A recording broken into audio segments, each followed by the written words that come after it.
Well, if you haven't noticed, it's election season in Connecticut, and new candidates trying to get on the ballot may face more difficulty than you would think. This past week, CT Inside Investigator dropped a new piece on their website entitled "Keep the Seat, Connecticut's Incumbent Advantage," which really takes a deep dive into the issue. And joining me to discuss this is the reporter himself, Tom Hopkins. Tom, thanks for being here this morning.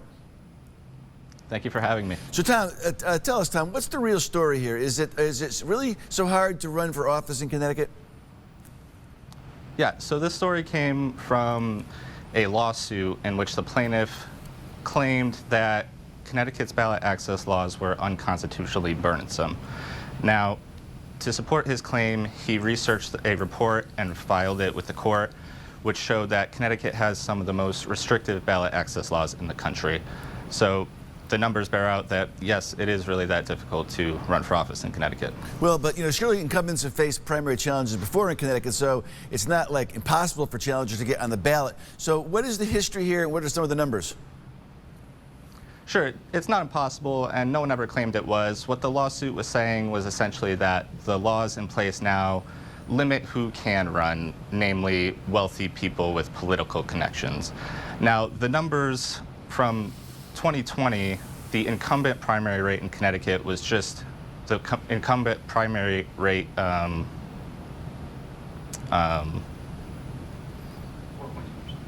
2.8% compared to a national average of 23%. So that's a pretty huge difference.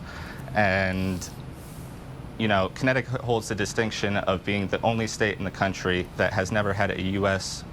representative challenged in a primary. And John Larson, he's running for his 13th term this year, and he's held that seat since 1999. So once you get a seat in Connecticut, you're pretty safe. So what does this mean for voters when they go to the polls this November, Tom? Well, it probably means what you think it means. It means incumbents usually win if they ever get challenged at all.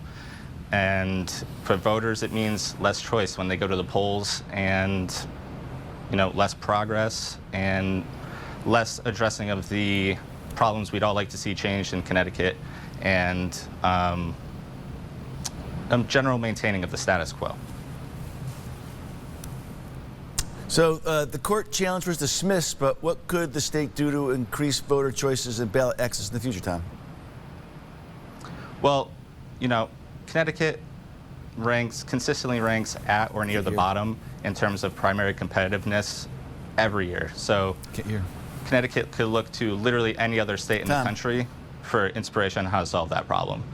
And the concern is with having too many people on the ballot is that the vote would get split, right?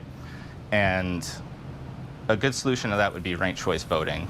And so maybe with loosening of the ballot access laws and implementation of ranked choice voting, we would likely see a higher rate of primary competitiveness in the state. Tom Hopkins, thanks for joining us this morning. Appreciate it. Thanks for having me. Next on Cap Report, a Connecticut state senator accused of conspiring to steal public campaign money now on trial and is also seeking a re-election. We'll dive into this one when we get back. Don't go away.